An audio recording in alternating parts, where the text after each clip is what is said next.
Kiriseza kuzwe.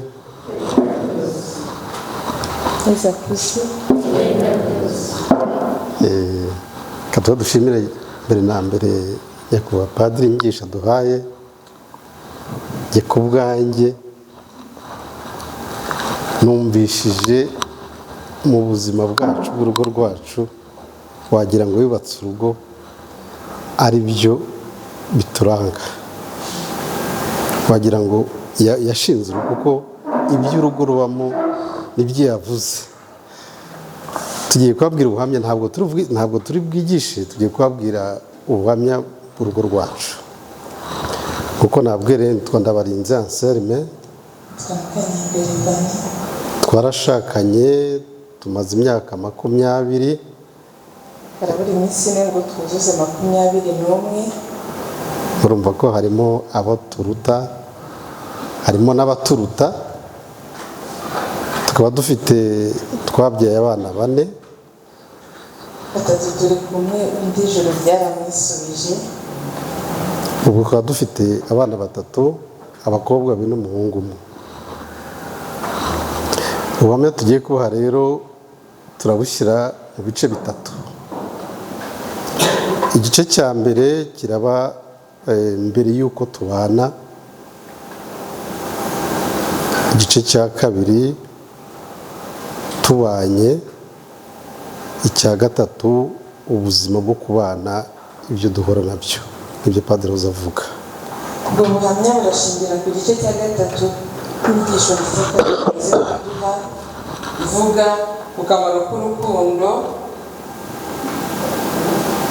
ruriho mu kuri, ruvugishanye ukuri nk'imbaraga nyine z'urukundo rutuma urugo ndetse n'umuryango byigiramo ubuzima bushyitse.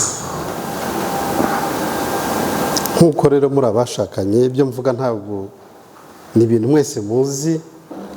Akenshi yari umuntu ari umusore abaho mu buzima busanzwe. Ngiye nabayeho mu buzima busanzwe, narasengaga nkajya mu misa ku cyumweru, ariko indi minsi nkajya mu buzima busanzwe, nkajya mu kigare, nkajya gusangira n'abandi basore, tukinywera agacupa, tukishima, tukishimisha, ku buryo ni ukuvuga ngo ubuzima bwanjye nabubanaga muri Kigali, cyane cyane ko aho nakoraga habaga ari Kigali cy'abasore dukunda. Iyo baga utabonetse ngo musange icupa rya nimugoroba, abagura ikigande, bigatuma nanjye nanga kuba ikigande kugira ngo ngaragare mu ikipe y'abasore. Ngira ngo burya muzi ko iyo utabonetse mu ikipe, ufite ikipe mu bana, iyo utabonetsemo barakugaya.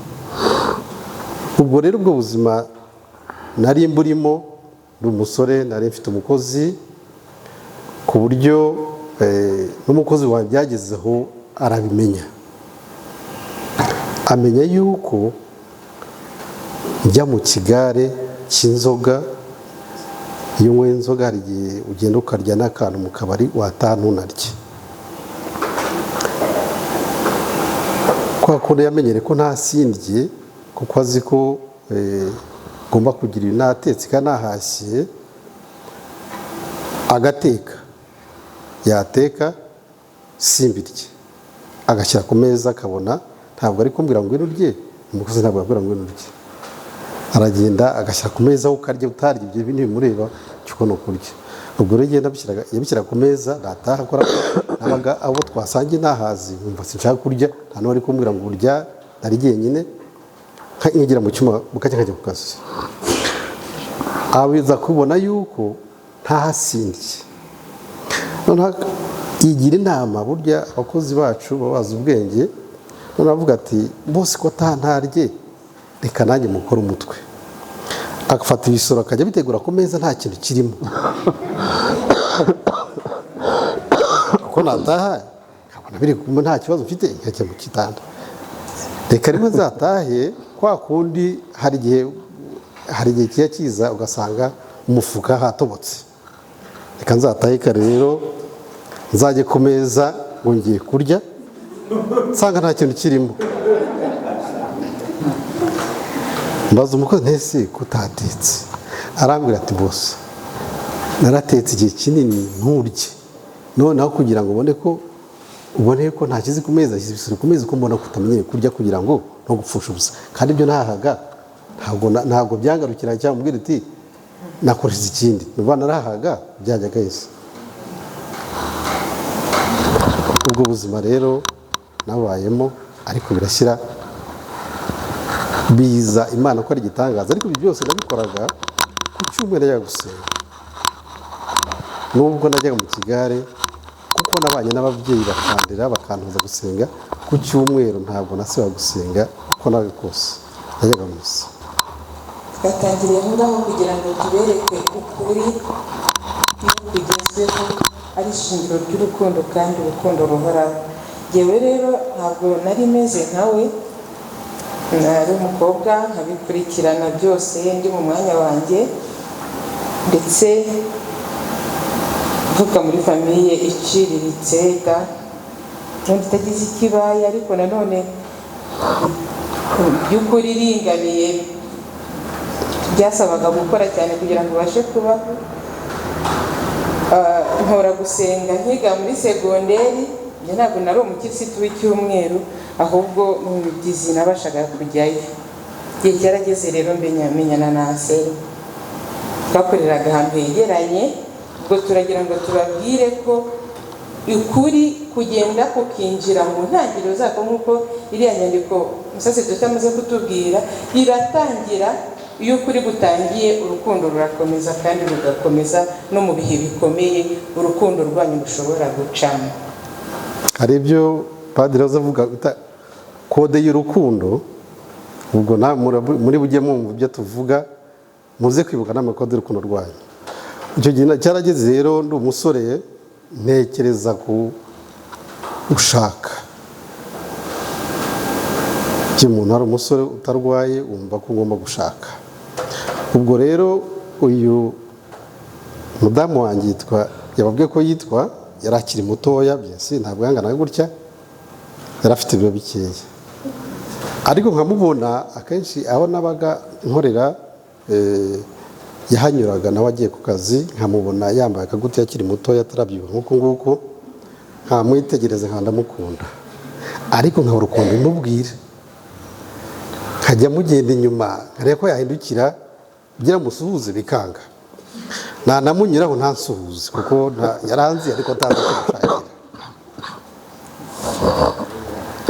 Ubwo rero byarakomeje, kuko tukiri bato yari afite musaza we, nawe afite murumuna wanjye, bigaga ahantu mu kigo cy'ishuri bigana. Rimwe rero badutumira mu nama y'ababyeyi, kuko twari ababyeyi b'abo bana, tujya mu nama. Tugiye mu nama z'ababyeyi, noneho twari inama beraga muri sare, ku buryo murabona sitade ukuntu ibikoze, haba hari abicaye hasi n'abicaye hejuru. Naje gusanga nicaye nk'uko yaba yicaye hano, nanjye nicaye kuri kano gasima ko hasi, noneho yicara inyuma yanjye. Yicaye inyuma yanjye, noneho batubwira ubuyobozi bw'icyo, batubwira icyo batuhamagariye, kongera minerivare kugira gute. Nkebutse kwa kuntu ubwira umuntu muri kumwe uti hasa gufata uzakurahe, ngiye kubona mbona niwe uri inyuma yanjye. Ibyo kumva uko amafaranga yongera ntabwo nari nkibyumva. Natangiye kugira ngo nkore ku buryo mwegera, ubwo kwa ko nicara ku ntebe, aho kugenda nicara imbere, nakora ku buryo negera nkamubyiga amavi ye, kugira ngo numve ko nkoraho nkajya mubyiga. Namubyiga nkamubushabusha, nkajya mwegera, noneho navuga ati amafaranga agiye kuba menshi, gahindukira nkamubwira ngo kubyo barimo kuvuga, kugira ngo byibura mubone ko muvugisha, atari kugira ngo mvuge amafaranga ni menshi, kugira ngo ndebe ko byibura namvugisha.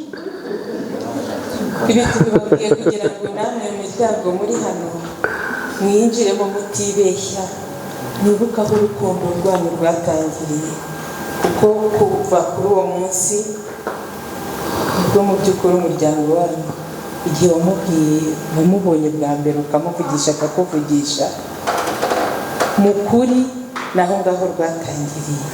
Mureba mbese hahandi twahise twinjiranamo mukuri. We ntabwo yari ari mukuri kuko nubwo yambwiraga Minerivare ntabwo ari yari yamuzanye. Yego, ntabwo ari yari yamuzanye, ahubwo bwari kugira ngo dukunde haboneke uwo mwanya. Ya pasiwadi ya indi padiri yatubwiye, pasiwadi cyabaye Ikinyarwanda na sibyo? Yego, pasiwadi yabaye Ikinyarwanda.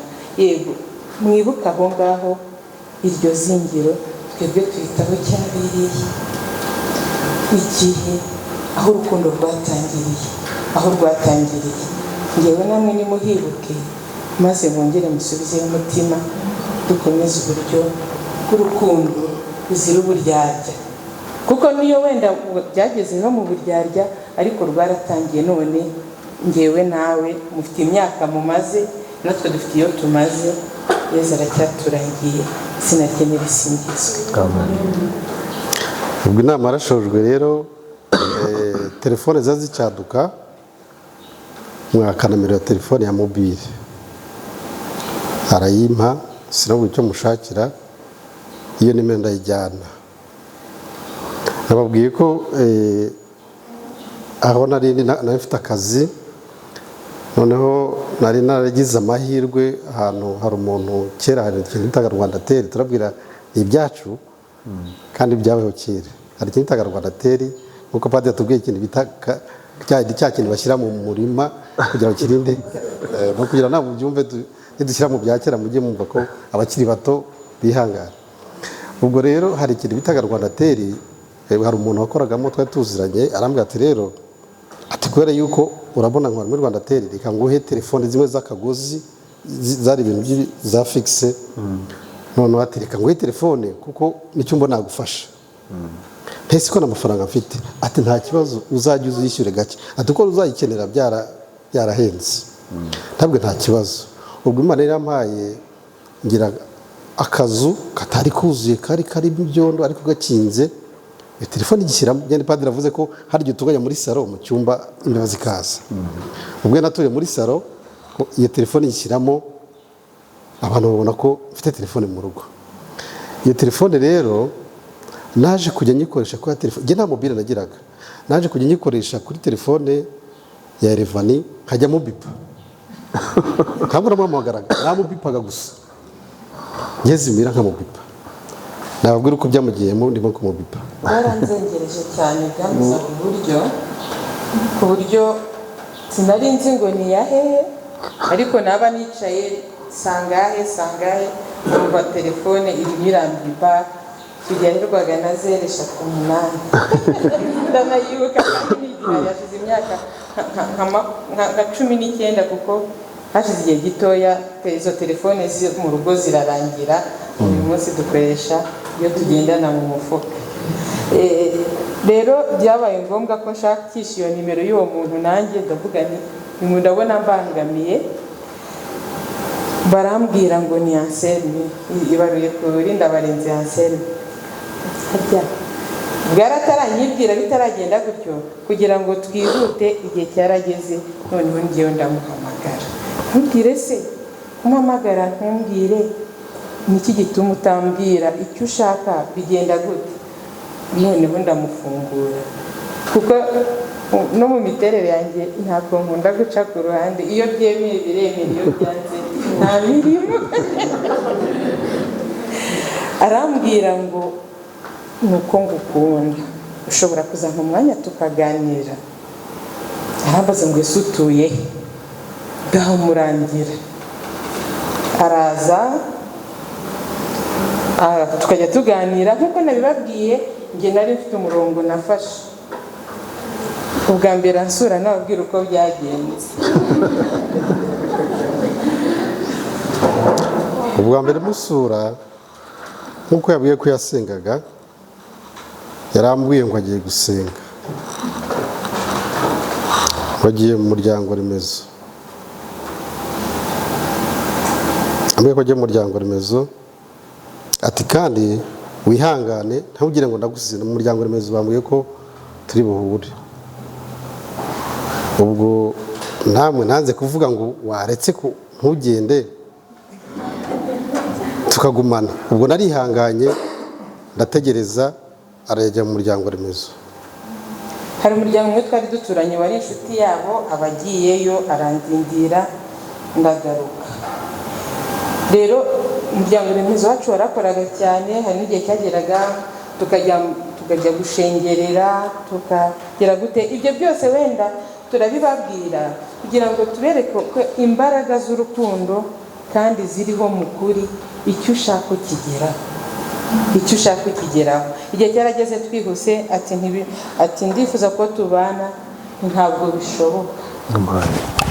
Wenda nawe uravuze wowe, ariko kubw'umugambi w'Imana no muri rwa rugamba mwarwanye, uyu munsi mumaze imyaka ingana uko mungana, natwe uko tungana, Nyagasani asingizwe.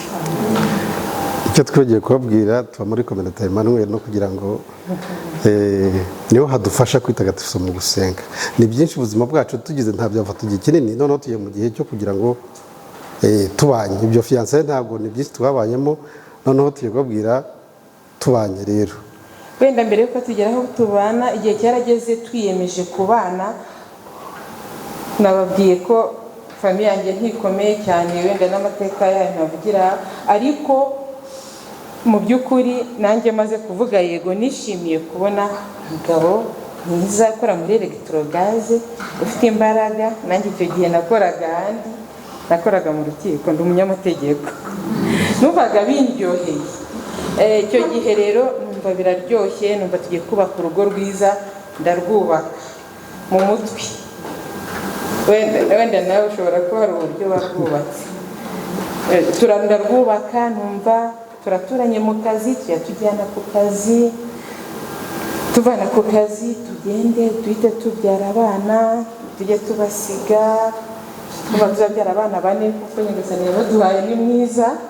Tuba abana 4, abahungu 2 n'abakobwa 2, dukobwa wenda dusa, agira abashiki be b'inzobe, ntabwo ari bikara nkatwe twembi, wenda tuza dusa na ba tante. Nuko urugo ndarwubaka rwose, ndanarusakara byiza cyane. Igihe kiragera rero, bya bindi nari narubatse muri njye bitangira kugwa. Mu mwaka wa 2004 ku kazi haba impinduka, bampagarika ku kazi, kandi nta kintu na kimwe mfite. Ubukwe invitation zasohotse, bwabukene buratangiye, noneho ndabushushanyije mu bwonko bwanjye. Ndavuga nti umugabo aranyanze, karabaye. Ubu se ni gute wajya guhita ushaka umugabo ufite ubushomeri bungana gutya? Nateye intambwe, mubwira ibyabayeho, arabasubiza niba yarafashe icyemezo cyo kunyanga cyangwa gukomeza. amaze kumbwira ibimubayeho, naramubwiye ni urabona twari mu rugendo rwitegura kubana, muzi ko ubukwe busaba amafaranga, ariko namubwira nti aho ntuye mfite isafuriya, mfite igitanda kimwe, mfite yewe n'ikiko n'ibiyiko 2, reka dutegure ubukwe tuzadukoresha ibyo ngibyo, ibindi Imana izabiduha. Kuko nuturinda ngo dukore ubukwe nta mafaranga ufite gukodesha inzu, bizatuma ugira ikibazo. Kandi twagombye gukora ubukwe tugakora uko bitewe n'ubushobozi dufite, tukabana homba ibyo bintunga ntibizana kudutunga. Uko kubaho mukuri byaradukomeje, numva biranyoroheye, kuko njye nkuko umusaseredoti yabitubwiye mu nyigisho, avuze ati uko icyo washaka kujya gushinga urugo uragikomeza kandi ukakibungabunga. Njye numvaga nshaka urugo nifuza, nubwo ibyo numvaga ndi kubaka bitari bigezweho. Igihe rero ubukwe bushigaje nk'ibyumweru nka bingahe, Yezu abatanze ikiraka kimpemba amafaranga akubye 3 ayo nahembwaga aho ngaho. Ibyombo biraboneka, ikuzo ry'Imana riratambuka, dukora ubukwe, Nyagasani arasingizwa iteka. Tubona icyo dukoresha ubukwe. Burya rero abantu bagiye gusezerana, iyo bategura ubukwe bagasezera, rya sezerano bagirana benshi burya ntabwo baryumva. Baba batekereza igihe abantu bari buze kwifotoza, keke bakoresheje biki, byavuga ngo giye kana sezeranye ko tuzabana mu byiza, wa muzima cyangwa urwaye, ko ko nzagukunda iteka ryose kugeza gupfa. tumaze kubaka urugo rero hari ku itariki enye z'ukwezi kwa gatandatu 2005 twubatse urugo. Kera narigeze ninjira cyane turebaga mu buryo bwa butomoye ibintu by'imyororokere y'abantu, ntabwo nari nzi uko bigenda. Sinari nzi ko umugabo n'umugore bahuye ikiyo kigeze basama, hano ubwo hari abantu benshi cyane wenda bategereje urubyaro, wenda nawe babona barashatse umeze nkanjye. Nari nzi ko muhitamo iyo muhuye biri no bintu byatumaga nirinda. Kimwe nkaba nzi ko ari icyaha, kabiri mama akunda kumbwira ati rwose dore nta muntu wacu wabyariye mu rugo, hano banjye mujye mugerageza mwitwararike. Ngatinya ko ari icyaha. Cya kabiri nkanga no gusebya ababyeyi nkagenderaho. Numvaga rero ntabwo twigeze dukora imibonano mpuzabitsina mbere yuko dushakana, nacyo turakibahamiriza, tugihamiriza n'abajene kubera ubwo buzima twabayemo tugenda gutyo biratwubaka. Ubwo nari nzi ko nigera mu rugo nzahita nsa nko mu kwezi kwa mbere, ariko siko byagenze kuko hashize amezi 3 buri kwezi numvaga ndi busame. Naho ikigeragezo cyo kuba tugiye gutegereza urubyaro kigiye kuza kiraje. Umutwe nyigisho padiri aduhaye iravuga ngo urukundo rwanyu ruzira uburyarya. Burya urukundo rufite uburyarya, ibigeragezo muhuye nabyo ntabwo mubasha kubibamo, bituma mwimika uburyarya, kuvugisha ukuri bikagorana. Urukundo rwacu rero icyo twakigendeyeho, kwirinda uburyarya, kuvugana, kuganira ku cyo duhuye nacyo. Ubwo rero tubanye tuza kutabyara. Yarazi ko umwabwiye ko ngo yazi ko umuntu yashatse ahita asama akabyara, tuza kutabyara. Turabwira kugira ngo ushobora guha n'ikigeragezo ukagira ngo byacitse, ariko Imana ibibizi impamvu. Twabaye aho ngaho rero mu mezi 3 dutangira urugendo rwo kwivuza, kujya kureba abaganga. Twari twaratangiye urugendo rwo gusengera hamwe, dutera intambwe ku yindi, twaravuye ku Kristo bw'icyumweru, ahubwo twarinjiye no mu minsi isanzwe twumva kandi nk'uko twababwiye twese twifuzaga kubaka umuryango, kandi umuryango ushingiye ku rukundo. Rero mu mezi 3 ya mbere twagiye ku baganga, nibo ba mbere twagombaga kwitabaza. Tugezeyo baduha imiti, bati nimutegereze. Ni imiti isanzwe, bavuga ko nafite ikibazo kidasanzwe, ariko bakaduha imiti yongera imisemburo. Barayitoye turayifata, bati murayifata amezi 3 gusa muzaba mwarasana. 3 arashira, umwaka wa mbere urarangira, imiryango itangira kutubaza uko tuhagaze. Harya ubwo ngo muzasenga kugera ryari? Twari dufite ababyeyi, twari tukibafite, ariko baba mama yari afite mama, nanjye nkagira mama wanjye. Burya kenshi ba mama bagira igishyika ku mwana, noneho ababyeyi bakajya batwegera bakabasa, bana bacu nta kibazo mufite, murabona ari byo. Bati rero niba ntacyo, bati niba bavuga bati ntacyo, twabwira ko ntacyo, bati babagereyo rero barabarozi. Hasi tugiye ngo tubashakire umuti w'ikinyarwanda n'intitabyara bayishakira. Sekibagera amayeri menshi no kuba maso. N'iyo ntitabyara hari imiti tuyiha ikabyara ikayobora, nk'uko amata n'inyana n'ibimasa bitavuga. Kuko twaratangira urugendo rwo gusenga, kandi tubwizanya ukuri.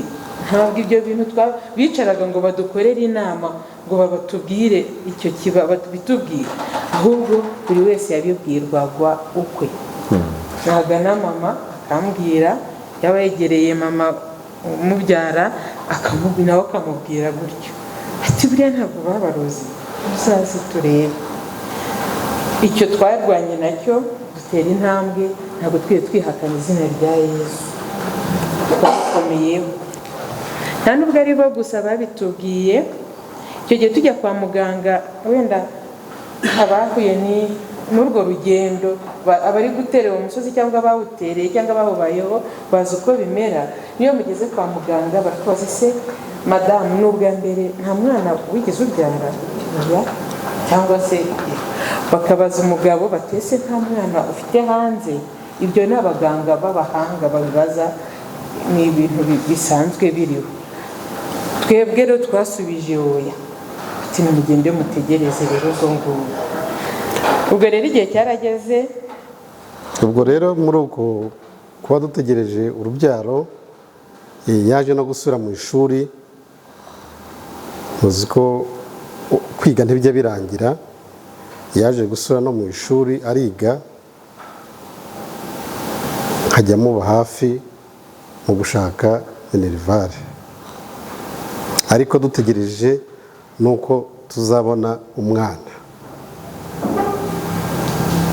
Icyo gihe rero ntabwo biba byoroshye, urugamba ruba rukomeye. Uba wibaza ngo ese ndi umukobwa ndi umudamu? Umusore nawe yibaza ngo ndi umugabo ndi umusore. Ni urugamba rukomeye rusaba no gusabirwa. Turashima umubyeyi wacu Kiliziya ko iherekeza imiryango ifite icyo kigeragezo, kuko iyo rudashyigikiwe ntabwo bivamo. Icyo gihe rero nakabibabwiye, narigaga nawe akiga. Noneho muri icyo gihe umuntu wese washoboraga no kugira abandi basore bakubaza, babonaga uri agakobwa, bakaba bakubaza batari ku wundi, wenda mujye mwibuka impeta mukazisiga. Izi ngizi buriya Nyagasani aba afite uburyo anagaragaza icyo uri cyo utavuza, kugira ngo ujye kuvuga ngo ni narashatse ngo ariko urebye ngo noneho ibyo ni iby'iteka ari uburyarya. nuko ubonye yabonye ufite impeta yahita atekereza icyo uri cyo. Ubwo rero baratangiye,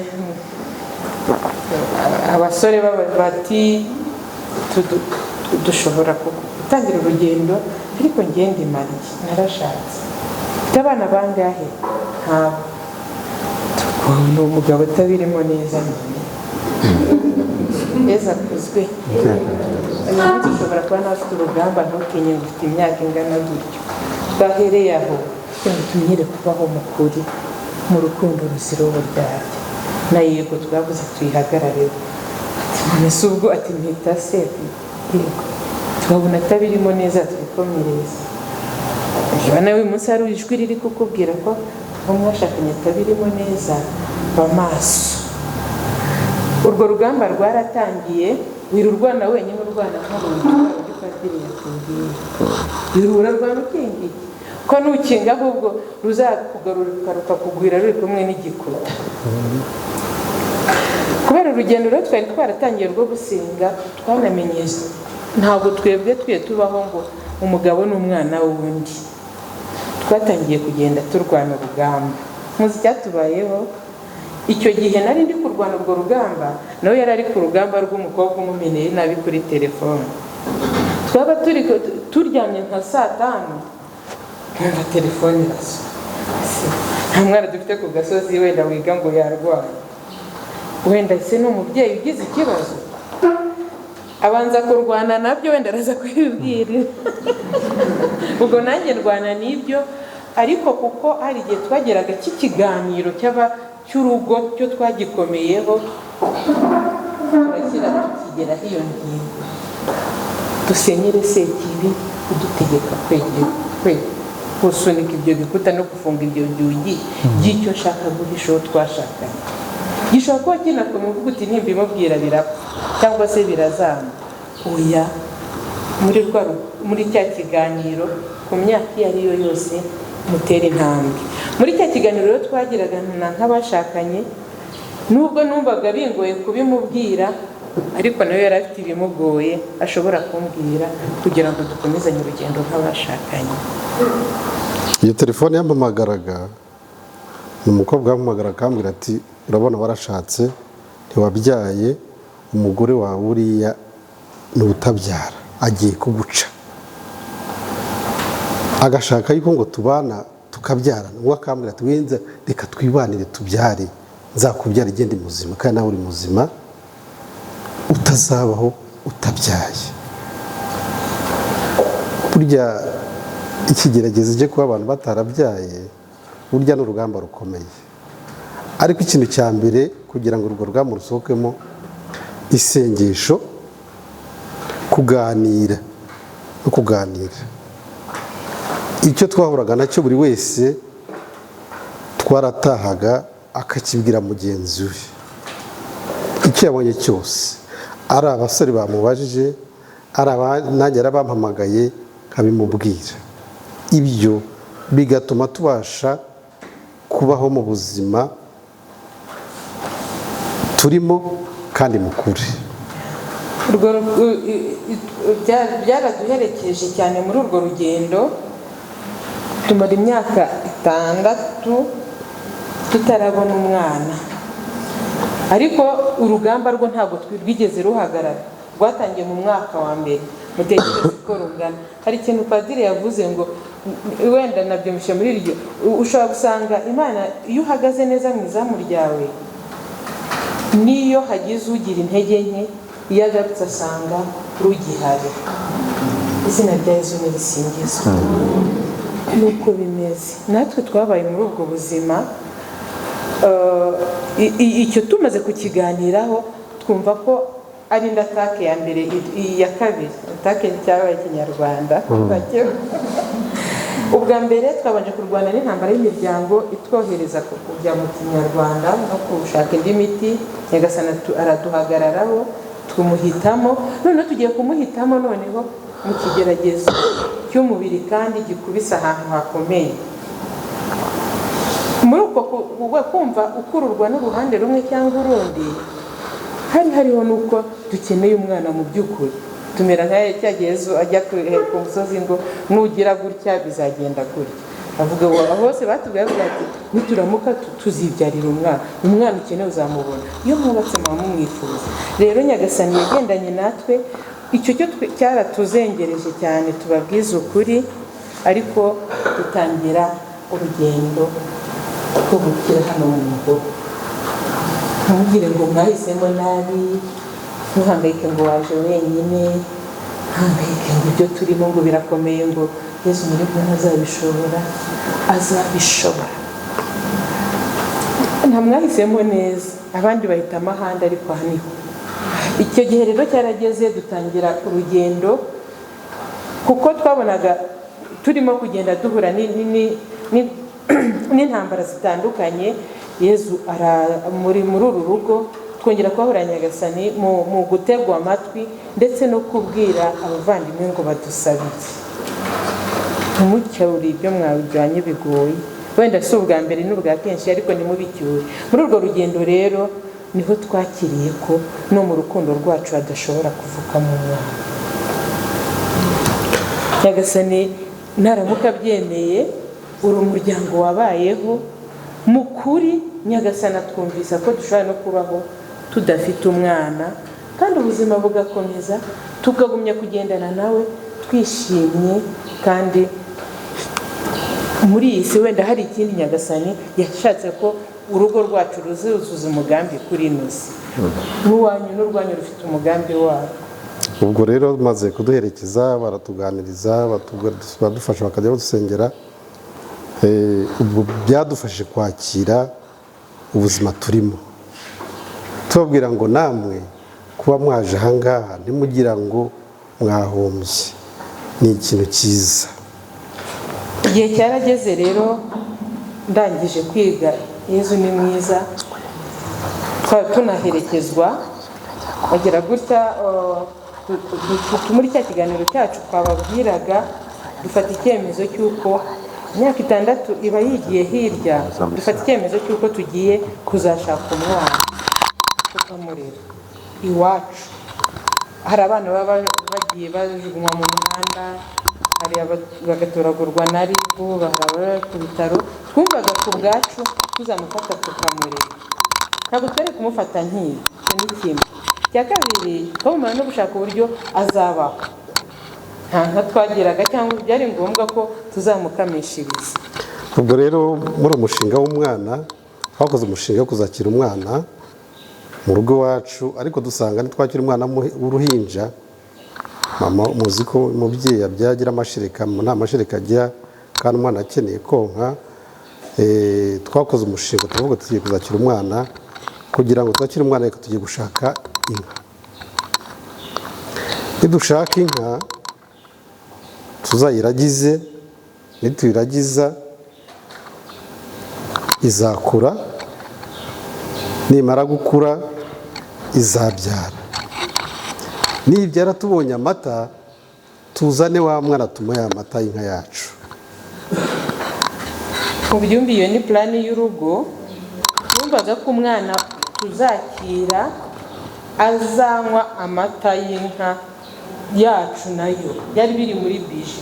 Ubwo ni wa mwana tugiye kuzajya gusaba hahandi abana babyara ntibabasha kubafata.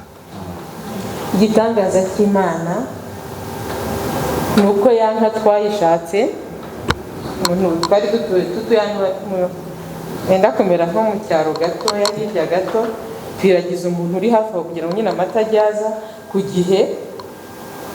Ntabwo ibitaro bya Kabgayi twari kuburamo uruhinja, nta nubwo kuri RIB, kuko bahoraga bazana nyine za raporo n'igihe wazakiraga z'abana batawe.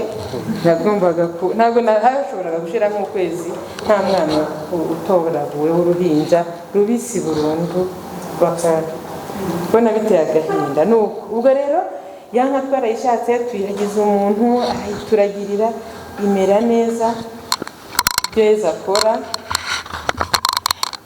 nyine yimye haciyeho iminsi mikeya, itari mike cyane, haciyeho iminsi. Icyo tubamenyesha ni uko iyo nka yakamiwe umwana Yezu yaduhaye. Ni ukuvuga ngo ya nka yagiye kubyara bihuza no ko yasamye ikamirwa umwana wacu, umwana wacu w'imfura. Yezu ni mwiza. Ni umwana wacu gutubuza uwacu, kuko iyo tujya kubaho muri bwa buryarya, umwe yarwanaga uruhande rwo gusunika igikuta cye n'undi agasunika icye, ubwo wenda washobora gusanga twari kuba dufite abana b'imparakubiri mu rugo wacu, umugabo atabizi. Wenda Anselme byari kumugora kuko yari kurumira nka rugamba akajya kurwana no kumbaza niba zamwinjiza, ariko uwanjye we yari kuba ari mu rugo harya no gucana inyuma no kugira gute biraho. Nyagasani nasingizwe.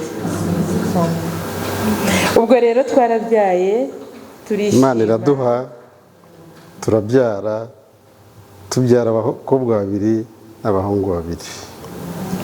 Mu rugo rero burya nuhana ikigeragezo ntukajye uvuga utese ku kimana ku cyo nkora ibi ngibi, haba ari impamvu. Reka tuvuge ko byatugerekeye mu bana bacu. Rero ntimwumva ko twamaze iyo myaka nta mwana dufite. Ubu abana dufite 4 twababyaye mu myaka 6.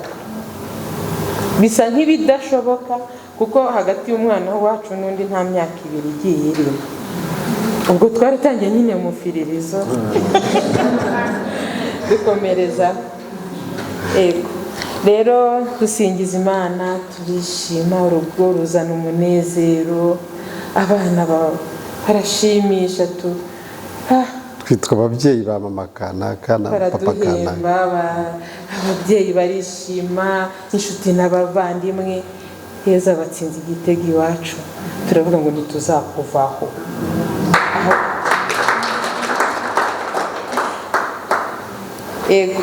Ubwo rero ntabwo biba byoroshye mu rugamba, mu nzira y'urukundo. Iyo hatarimo uburyarya ibigeragezo birakomeza. Ubwo rero twabonye ikindi. Ubwo uwo mwana wacu wa 4 ni umuhungu, yaravutse avuka neza, nta kibazo yigeze agira. Ariko noneho igihe kiragera atangira kujya arwara, akagira umuriro mwinshi cyane. Tukamujyana kwa muganga bakawuzimya, bikarangira gutyo. Nyuma y'imyaka, amaze kuzuza imyaka 2, abaganga twagiye kureba, twari tubavuzaho ndavuga ati ariko uyu mwana ashobora kuba afite ikibazo,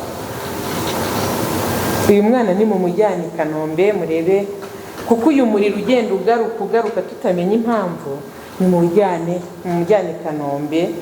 Noneho hari abaganga bita ku bintu by'indwara z'amaraso, bare ko indwara afite bitari mu maraso. Turagiye tugerayo, ikizamini cya mbere bamufashe, wenda bashobora harimo abaganga, ni ikizamini ngo bahinga ni ikizamini ngo bahinga, babaha nk'amezi nk'abiri kugira ngo muzagaruke, ni ukugira ngo barebe uko ibyo bashaka kureba mu maraso bikura. Bararebye rero, ibya mbere birapfa, ni n'ikizamini kibabaza, barongera musubizayo. Birababaza cyane ku babyeyi, muhita mubyumva uburyo ubona umwana wababara, ni ibintu bibabaza. Nuko igihe kiragera babona ko afitemo kanseri yo mu maraso ku myaka 2. Noneho ubwo buzima twinjiyemo rero byatuneye kubyakira. Ku babyeyi mwagizemo umurwayi kanseri, ukuntu cyambere kanseri ababaza, kandi ikindi rero umwana muto atanakubwira ati ndaribwa ahangaha, umbaye imyaka 2, abatara umwana wamenya kwihangana ubabare. Ikindi kandi umwana ufite kanseri akenshi ikunda kurwara igatwara amaraso. Umuntu afite kanseri mu maraso ku buryo twashobora kuva kwa muganga hano ahangaha nimugora tugasubira amaraso arabye, tugasaba amaraso amushizemo, ku buryo twageraga kwa muganga ibyakizi tukavuga ati se tuzajya kwa muganga buri munsi, tukajya sehashika bakadusezerera duti Muhanga, twamara kudusezera tukajya muri clinique ya privé, nta maraso bagira, bagahita tujyana i Kabgayi bakama amaraso tugataha. Tuba muri urwo rugendo ku mwana arwaye. cyari gikomeye muri aho ngaho ni ukubyakira,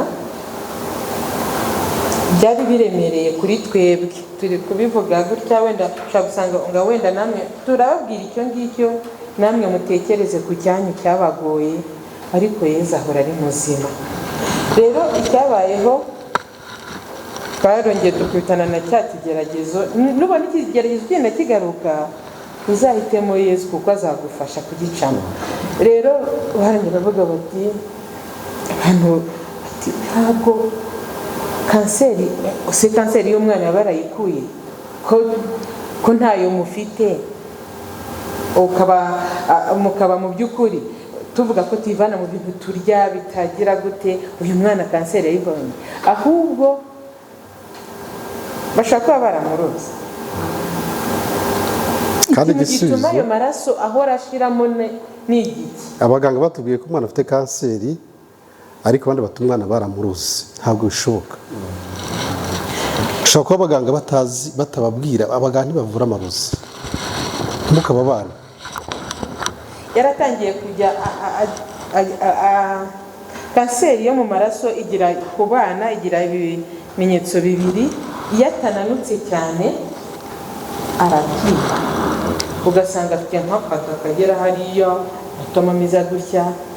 Rimwe ukubera no guhora aterwa amaraso, ukabona n'umubiri we warahindutse, ntukiri umubiri usanzwe, ukabona arimo nk'ukweruka. Ni ibintu bibabaza, utazi igihe bizarangirira. Umwana uhora arira, utari mubwire ngo ihangane, utari bugire gute. Ukuri kwabayeho bimaze kugera aho rukomeye. Twagize umwiherero hano, hari umwiherero community gitegura, tubabwiza ukuri, turabona ati twebwe ngo tumenyerewe, ntabwo tuje gusa, ntabwo umutima wacu utekanye. Utekanye ntuzifungira, niho hazavamo uburyarya cyangwa uko wiyumva bisangije uwo mwashakanye. Njyewe nari ndimo mbwira umuvandimwe ngo ati reka tugende badusabire. Barapfukamye baradusabira, bwabwo ijambo rivuga ngo ese ari uyu mwana Yezu aravuga ntituzajye dushakira mu Kanyarira cyangwa muri kiliziya, byose birahari. Aravuga ngo aho uyu mwana cyangwa ababyeyi be ninde wacumuye. Iryo jambo sinibuka referanse neza, ariko aravuga ngo rirasubira rirongera akavuga ngo ari uyu mwana ni cya Yezu avura inkumi, ngo ari uyu mwana ari n'ababyeyi be nta n'umwe wacumuye, ahubwo no kugira ngo ikuzo ry'Imana rigaragare. Ubona mu kigeragezo nawe mu munsi bafite ari kugira ngo ikuzo ry'Imana rigaragare. Kuva uwo munsi twakiriye ububabare bw'umwana bikatugora, ariko turavuga tuti dutegereje ikuzo ry'Imana, kandi nitwe twahawe ubwo butumwa bwo kuritwara. Babona namwe hari wanyu hari ibyo mutwaye, nimurigumemo kandi murifatanye, kuko Nyagasani ari kumwe kandi arabaherekeje. Nimuhumure, ni nako yatubwiye muri Ruwanje ngo mwitinya. Twabayeho ubwo buzima, twababwiye ko twabimenye mu mwaka afite imyaka 2. Ubwo muri ubwo buzima twabayemo, kubera kurwaza umwana kanseri, urumva ko hari igihe baguha konji ku kazi, aho abakorera muri leta murabizi, hari igihe baguha konji bikagera bikarambirana yuko buri munsi bakonje. Ko byageze aho noneho nkajya ngenda nkasiba umunsi umwe, nkajya kumurwaza, ashaka impamvu nasibye nawe agasiba undi, kuko akenshi urabona iyo umwana ari mutoya, akenshi mama we n'umwitaho ku buryo ababyeyi ba papa muzi ko turere hari icyo umwana bakeneye papa atashobora. Noneho nkamurwaza ku manywa, akaza kumurwaza ari mugora, kugira ngo ugere ku kazi babone ko aboneka, batazatwirukana ku kazi tukabura uko tumurwaza n'icyo twishyura imiti. Ntabwo byatworoheye. Tumaze iyo ntambwe twagiye no mu rugendo rw'umwana wacu, twaravuze tuti kugira ikuzo ry'Imana rigaragara, nitwe twahawe ubu butumwa nk'umuryango w'iwacu, reka Nyagasani duhe imbaraga. Nicyo twamusaba, ntabwo twe tuzi igihe rizigaragariza, nta nubwo twe tuzi nicyo rishatse kuvuga, ntabwo twe tuzi icyo Imana yashaka gukora. Ikintu cyabayeho ni uko mu burwayi bwe yitwaga Igabe Bahire Eloi, umwana wacu, igihe cyose yamaze kwa muganga, ari abaganga bamwitayeho, ari abantu babaga turi kumwe aho kwa muganga, bahoraga iwacu ku mugoroba. Iyo twabaga turi kwa muganga, iyo bazaga iwacu babonaga umwanya wo gusengera hamwe, benshi bakagenda bakira uburwayi bwabo kubera ubwa Eloi, uwo mwana w'imyaka 2, 3 uri aho ngaho. Abaganga bemeye cyane mu by'ukuri twabaga tugiye gufata amaraso kugira ngo naho imiti yo ntayo, kuko ndetse n'amakaruma iyo bubabare bwago bagize. Aravuga ati niba uyu mwana babara cyakihangana, ngewe ubwanjye mbigenze. Eloi twaragendanye hamwe na Yezu muri ibyo bikomeye, nuko ashigaje icyumweru kimwe ngo yuzuze ukwezi, ijuru riramuhamagara. Ntabwo twarize mu by'ukuri uwo mwanya, twagize intimba ya kibyeyi, turababara, ariko twakwibuka rya jambo Imana yatubwiye, uko yashatse ko ritambuka yarabikoze. Mujye mwibuka nawe icyo Imana yababwiye, ufite uko yaritambukije. Igitangaje ni uko mu gihe yashiraga umwuka, yamaze gushira umwuka, amaze guhabwa sakramenti, gusigwa kw'abarwayi, hari umusaseredoti wamwitagaho umunsi ku wundi, natwe akadufasha. Kiliziya natwe yaraduherekeje muri ubwo bubabare neza. Ahavuye yahageze nka saa 11, vuga ati ntabwo najya mu zindi gahunda ntabashe kumenya uko umwana yaramutse, kuko sinigeze ndoboheka. Icyo gihe araza amuhereza amasakaramentu nk'isaa 12 za mu gitondo, ijuru riramuhamagara, umwana yitaba Imana. N'ubwo Nyagasani niwe wari waramwiduhaye, none uramwisubije, izina ryawe nirisingizwe. Ntabwo biba byoroshye, ukabona nawe iwanyu mufite ibibagora. Hamwe na Yezu hari uko abigenza. Icy'ingenzi ni urukundo ruzira uburyarya, urukundo rushyize hamwe, urukundo rufatanye. Imijugujugu ntizabura, ibigeragezo ntibizabura. Turibuke ni umwana w'imyaka 4 nk'uko twabibabwiye, yitabye Imana ashigaje icyumweru kimwe ngo yuzuze imyaka 4, ariko mu gihe cyo kumushyingura bavaga hano bagakubita iriya, ntabwo tuzi ibyabaye. Abavandimwe benshi bakavuga bati ntabwo kiliziya ntacyo yabuze, ntacyo twabuze. Nicaremo tugumemo, urugamba ntirwabura, ariko Yesu arahari ni muzima. Ku kazi rero twatangiye guhura n'ibibazo muri icyo gihe cyo kumurwaza. Twavuye ko twembi twakoreraga icyo gihe leta, bitoroshye gusiba kugira gute, n'umukoresha rimwe na rimwe ukanamwumvireka. Akazi nyine birumvikana nawe agomba gutanga amaraporo, ariko Yesu yagumye kubana natwe.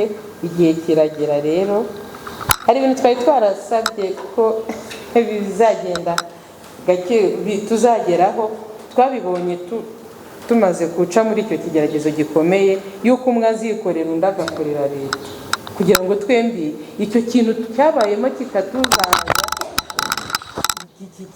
navuga ngo kikanazahaza akazi kacu n'ubuzima bwo mu rugo muri rusange, kuko twasigaye dusa nk'abasigaye muri hasi, nta kintu namba dufite. N'abandi bana nabo byarabaye ibibazo, ariko Yesu yihesheje ikuzo. Nyuma yaho byaremeye, noneho umwe asigara akorera leta, uyu munsi ndikorera. Bya bindi byose Nyagasani yagiye yongera kutubumbabumba, aratwegeranya. Igikomere cyo kubura umwana agenda agikiza gahoro gahoro. Uyu munsi nibwo twongera tukavuga ngo Nyagasani waramuduhaye, none uramwisubije, izina ryawe nirisingizwe. Gutekereza ibyo bya mbere ukuntu twabanje kubabura, none Nyagasani yongeye gukora, arisubiza. Ese tuzagumya tumukunde, namwe nimugumye mu mukunde. Turabwiye kugira ngo byose tubashe kubinyuramo. Ikintu cyaturinze mu buryarya mu rugo rwacu. Iyo tuzi ko imburya mu rugo rwacu twaciyemo ntabwo twari kubinyuramo, kandi ikintu cyatubashije gusenga. Twarasengaga, kiliziya ikadufasha, tukanasengera hamwe nk'umuryango mu rugo rwacu. Ibyo byaratwubatse. Iyo twasengeraga hamwe tukanaganirira hamwe, byaduhaga igisubizo cy'ikibazo dufite. Aribyo yabwiye ko agiye yikorera, nanjye ngakorera leta, kugira ngo tubigereho. Byasabye ko tubaza tukabiganirira, twananira kubyumvikana, tukajya gusenga, tukabaza urabona ko bigomba kubaho. Yesu atwemereye ko atubwira mu ijambo twahabwa ko ari ngombwa yuko yakwikorera. Tunagere ku buzima twabayemo, kurwaza umwana, gusaba impushya ku kazi, nuko ariko ikintu mubwira ko gufatanya, gusengera hamwe, kugirana inama, byubatse umuryango wacu kugeza n'ubu ngubu. Byagenze gutyo, ariko nk'uko wenda mubibonye, nshobora kuba naguze amagambo menshi aruta Anselme. Mu ntege nke zanjye aranyakira, noneho nanakosa nkamubwira ngo pardon, mbabarira. Ntabwo bivuze ko uko twabinyuzemo gutyo byari gutyo na gutya, babiri kwa babiri. Hari aho twageraga bikiyangira, bikanga, ntitugire ibyo twumvikanaho, ariko tugakomeza urugendo. Urukundo rwacu ndetse n'ubwo buryarya bwagiye bwigizwayo na mbabarira, pardon, nagira imbaraga nke nkazumva nk'umuntu kandi aranyumva, kandi nanjye nakosa ngasaba imbabazi. Burya rya bavuga ngo abagabo ntamenya gusaba imbabazi, burya rya bihagararaho gusaba imbabazi ngo ariko gusaba imbabazi burya bifasha uwo mwashakanye. Kandi namwe badamu usabye imbabazi, niba umugabo usabye imbabazi, nawe ntuzajya uvuga ngo nacyagiye wakoze iki, nacyagiye wakoze iki, oya, najya ntubigarura, oya, uvuge ko uyu munsi yasabye imbabazi, ntuvuge ngo nacyakindi ubushize nacyagiye byagenze gutya. Ikintu cyawe gusaba imbabazi, kandi ukazisaba ufite umutima ukeye gukora imbabazi, nawe akaziguha azivanye ku mutima. Urugendo rurakomeje, dukomeje kuvuga ko tutazava kuri Yezu, urukundo n'ukuri tubwimika iwacu. Murakomere ku ibanga ry'urukundo mwebwe bagaragu b'Uhoraho. Kristo urumuri